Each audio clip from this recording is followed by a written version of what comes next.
ಸಮರ್ಥ ಜನನಾಯಕ ಅನ್ನೋದ್ರ ಬದಲು ಜನನಾಯಕ ಅಂತಲೇ ಅರ್ಥ. ಅದು ಸಮರ್ಥ ಅನ್ನೋದು ಜನನಾಯಕ. ಯಾರು ಜನಪರವಾಗಿರ್ತಾರೆ ಅವರು ಜನನಾಯಕರಾಗ್ತಾರೆ. ಯಾರು ಜನರ ಪ್ರೀತಿ ವಿಶ್ವಾಸವನ್ನು ಗಳಿಸಿರ್ತಾರೋ ಅವರು ಜನನಾಯಕರಾಗ್ತಾರೆ. ಸಮರ್ಥ ನಾಯಕರಾದವರು, ಸಮರ್ಥವಾಗಿದ್ದಂಥವ್ರು ಮಾತ್ರ ಜನನಾಯಕರಾಗಲಿಕ್ಕೆ ಸಾಧ್ಯ.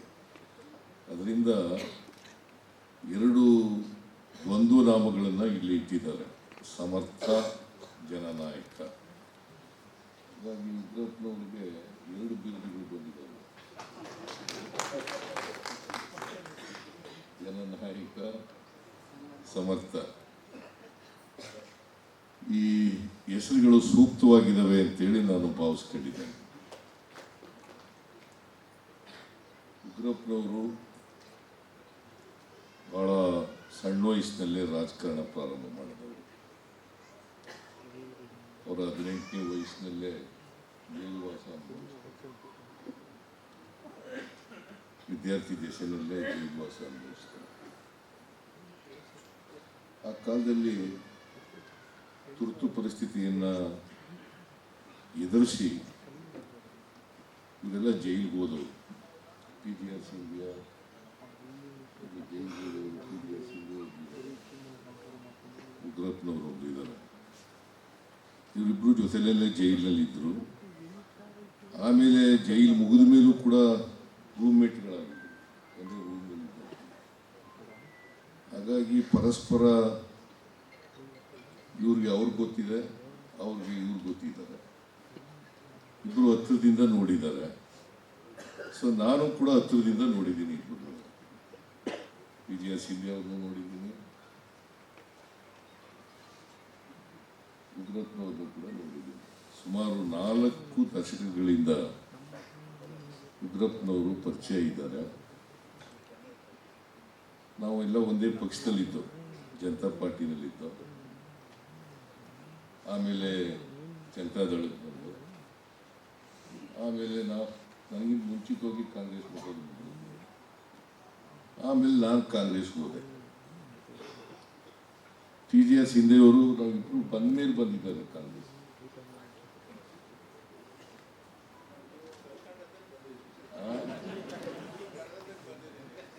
ಆಯ್ತಪ್ಪ, ನಾವು ಆದ್ಮೇಲೆ ಬಂದೆ ನೀನು ಅಂತ.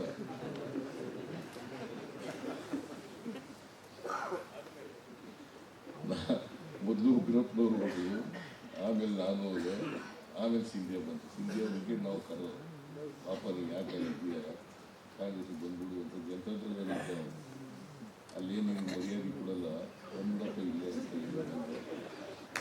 ಇಲ್ಲೂ ಕೂಡ ಅವರು ಅಷ್ಟೊಂದು ಸಕ್ರಿಯವಾಗಿಲ್ಲ, ಬೇರೆ ಜವಾಬ್ದಾರಿ ಇರೋದ್ರಿಂದ ಸಕ್ರಿಯವಾಗಿಲ್ಲ. ಉಗ್ರಪ್ಪನವರು ಮೊದಲಿಂದಲೂ ಕೂಡ ಭ್ರಷ್ಟಾಚಾರದ ವಿರುದ್ಧವಾಗಿ ಧ್ವನಿ ಎತ್ತಕ್ಕಂಥ ಕೆಲಸವನ್ನು ಮಾಡ್ತಾರೆ. ಬಹಳ ನಿಷ್ಠುರವಾದಿ, ಯಾರ ಜೊತೆನಲ್ಲೂ ಕೂಡ ರಾಜಿ ಮಾಡ್ಕೊಳ್ಳಲ್ಲ. ಬಹುಶಃ ಅವರು ಗೊತ್ತಿದ್ದ ಏನೋ ಗೊತ್ತಿಲ್ಲ, ಉಗ್ರಪ್ಪ ಅಂತ ಹೆಸರು ಈಗಲೂ ಇಷ್ಟು ವಯಸ್ಸಾಗಿದ್ರು ಕೂಡ ಉಗ್ರವಾಗೇ ಇರ್ತಾರೆ. ಮನೇಲಿ ಹೆಂಗಿದ್ರು ಗೊತ್ತಿಲ್ಲ, ಹೆಂಗಿದ್ರಮ್ಮ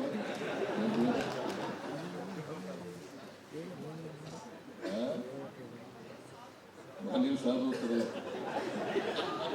ನೋಡಿ. ಅವ್ರ ಪತ್ನಿ ಅವರೇ ಉಗ್ರವಾಗಿದ್ದಾರೆ, ಅವ್ರು ಸಾಧುವಾಗಿದ್ದಾರೆ ಅಂತ ಹೋಗ್ತಾ ಇದ್ದಾರೆ. ಉಗ್ರಪ್ಪನವರು ನನಗೆ ಬಹಳ ಹತ್ರ ಆದದ್ದು ಯುವ ಜನತಾ ಅಧ್ಯಕ್ಷರಾದ. ಅವರು ಯುವ ಜನತಾ ಅಧ್ಯಕ್ಷರಾಗಿದ್ದರು. ಆಗ ಬಹಳ ಹತ್ರ ಆಯ್ತಿತ್ತು. ನಾನು ಉಗ್ರಪ್ಪನವರು ಅನೇಕ ಸಭೆಗಳಿಗೆ ಜೊತೆಗೆ ಹೋಗ್ತಾ ಇದ್ದು. ಹಾಗಾಗಿ ಆಗ್ಲೇ ಬಹಳ ವೀರಾವೇಶದ ಭಾಷಣ ಮಾಡೋರು, ಉಗ್ರವಾದಂಥ ಭಾಷಣ ಮಾಡೋರು. ನಾನು ಉಗ್ರಪ್ಪನ ಎದುರುಗಡೆ ಬಹಳ ಮೆತ್ತಗಾಗ್ಬಿಟ್ಟೇನೋ ಅಂತ ನನಗೆ ಅನಿಸ್ತಾ ಇತ್ತು. ಆಗ ಇವ್ರು ಭಾಷಣ ಕೇಳೋದ ಮೇಲೆ ನಾನು ಮೆತ್ತಗಾಗ್ಬಿಟ್ಟೆ ಅಂತ ಹೇಳಿ ಅನ್ನಿಸ್ತಾ ಇತ್ತು. ಆಮೇಲೆ ನಾನು ಸ್ವಲ್ಪ ಉಗ್ರವಾಗಿ ಮಾತಾಡಬೇಕು ಅಂತ ಹೇಳಿ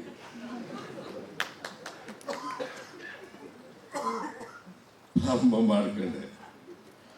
ಸೊ ಉಗ್ರಪ್ಪ ಅವರು ಮೊದಲಿಂದ ಕೂಡ ನಿಷ್ಠುರವಾದಿ, ಯಾವತ್ತೂ ಕೂಡ ಸಂವಿಧಾನ ಬಿಟ್ಟು ಭಾಷಣ ಮಾಡ್ತೀವಿ. ಅವರು ವಕೀಲರಾದ ಮೇಲೆ ರಾಜಕಾರಣದಲ್ಲಿ ಇದ್ರೂ ಕೂಡ ಸಂವಿಧಾನ ಪಾಠ ಮಾಡ್ತಾ ಇದ್ರು. ಸಂವಿಧಾನ ಒಂದು 5-6 ವರ್ಷ ಪಾಠ ಮಾಡಿರ್ಬೇಕು. ಹಾಗಾಗಿ ಅವರಿಗೆ ಎಲ್ಲ ಆರ್ಟಿಕಲ್ಸ್ಗಳು ಕೂಡ ಕರಗತ ಆಗ್ಬಿಟ್ಟಿದ್ದಾವೆ. ಉಗ್ರಪ್ಪನವರಿಗೆ ಯಾವುದೇ ಅಸೆಂಬ್ಲಿನಲ್ಲಿ ಭಾಷಣ ಮಾಡಲಿ, ಲೋಕಸಭೆಯಲ್ಲಿ ಭಾಷಣ ಮಾಡಲಿ, ಆಗ ಯಾವತ್ತೂ ಕೂಡ ಸಂವಿಧಾನ ಉದರಿಸದೇನೆ ಭಾಷಣ ಇರ್ತಾನೇ ಇರಲಿಲ್ಲ ಉಗ್ರಪ್ಪ. ಈ ರೇವಣ್ಣ ಯಾವಾಗಲೂ ಹೇಳ್ತಾ ಇದ್ರು, ಉಗ್ರಪ್ಪನವರು ಸಂವಿಧಾನ ಬಿಟ್ಟು ಬೇರೆ ಮಾತಾಡಲ್ಲ ಅಂತ.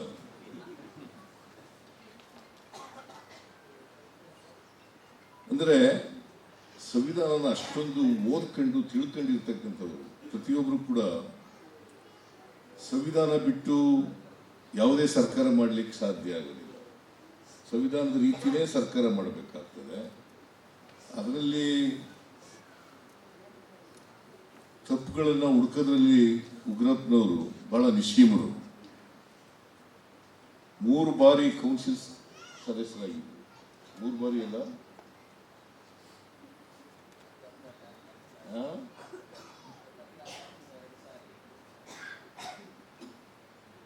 3 ಬಾರಿ ವಿಧಾನ ಪರಿಷತ್ನಲ್ಲಿ ಸದಸ್ಯರಾಗಿದ್ದರು. ಒಮ್ಮೆ ಲೋಕಸಭಾ ಸದಸ್ಯರಾಗಿದ್ದರು, ಬಹಳ ಕಡಿಮೆ ಅವಧಿ ಲೋಕಸಭಾ ಸದಸ್ಯರಾಗಿದ್ದರು. ಆದರೆ ಎಲ್ಲ ಲೋಕಸಭೆಯಲ್ಲಿರಲಿ, ವಿಧಾನ ಪರಿಷತ್ತಲ್ಲಿರಲಿ,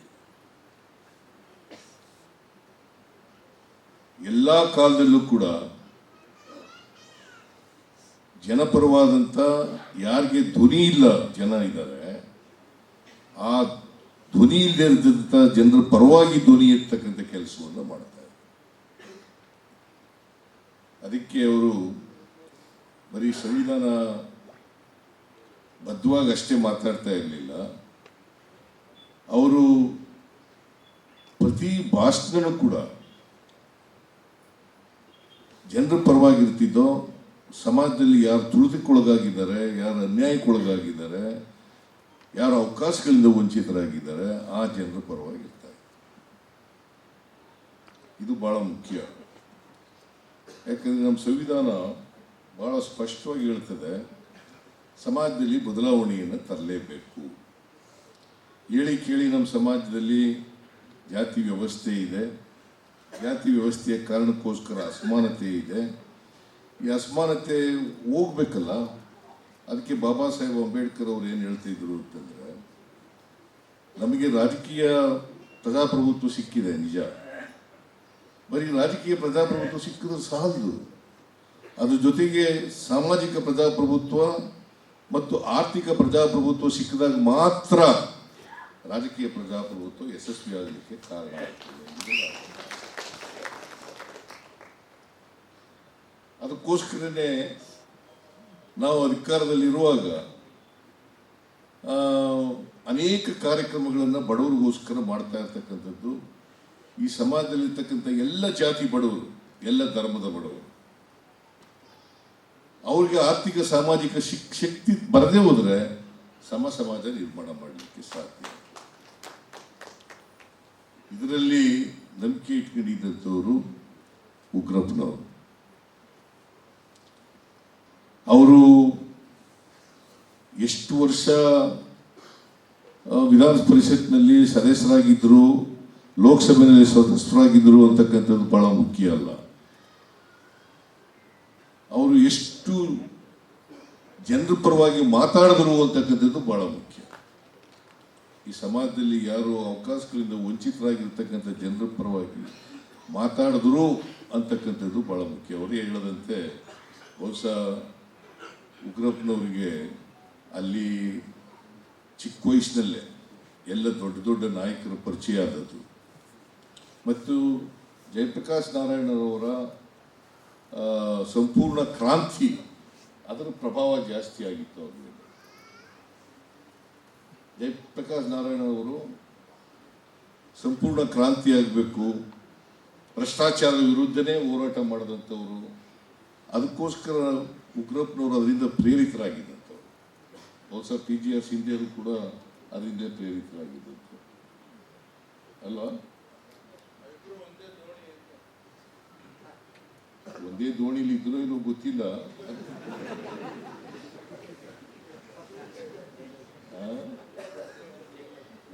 ಅಕ್ಕಪಕ್ಕ ಜೈಲಲ್ಲಿ ಇದ್ರಲ್ಲ, ಒಂದೇ ರೂಮ್ನಲ್ಲಿ ಇದ್ರಲ್ಲ, ಅದಂತೂ ಸತ್ಯ. ಆದರೆ ಸಿಂಧಿಯಾ ಅವರು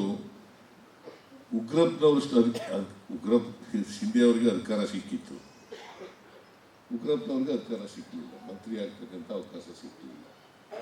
ಸಿಂಧಿಯಾ ಅವರಿಗೆ ಮಂತ್ರಿ ಆಗ್ತಕ್ಕಂಥ ಅವಕಾಶ ಸಿಕ್ಕಿತ್ತು. ಸೊ ಅದರಿಂದ ಇಬ್ಬರು ಒಂದೇ ದೋಣಿನಲ್ಲಿ ಹೋಗ್ತೀವಿ ಅಂತ ಹೇಳೋದು ಅಷ್ಟು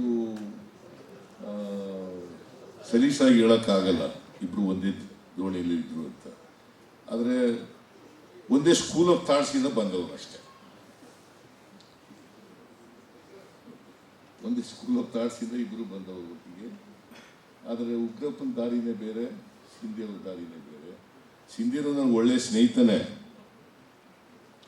ಆದರೂ ಒಂದೊಂದು ಸಾರಿ ಅವ್ರಿಗೆ ನಾನು ನೇರವಾಗಿ ಮಾತಾಡ್ತೀನಿ. ಅವನಿಗೆ ನಾನು ಒಂದು ಸಾರಿ ನನ್ನ ಮೇಲೆ ಪ್ರೀತಿನೂ ಇದೆ.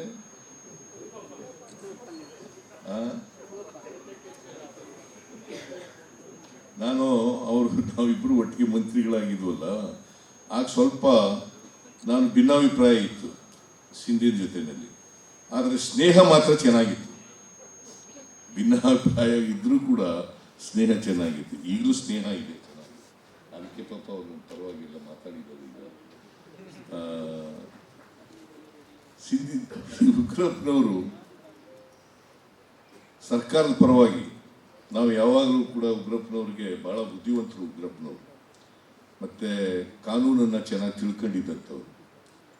ಹಾಗಾಗಿ ಯಾವುದೇ ರೆಸಲ್ಯೂಷನ್ ಮಾಡಬೇಕಾದ್ರೆ ಪಾರ್ಟಿಯಿಂದ ಅಥವಾ ರಾಜ್ಯಪಾಲರಿಗೆ ಮನವಿ ಕೊಡಬೇಕಾದ್ರೆ ಉಗ್ರಪ್ಪನ ಕರೀರಿ ಅಂತ ಹೇಳ್ತೀನಿ ನಾನು.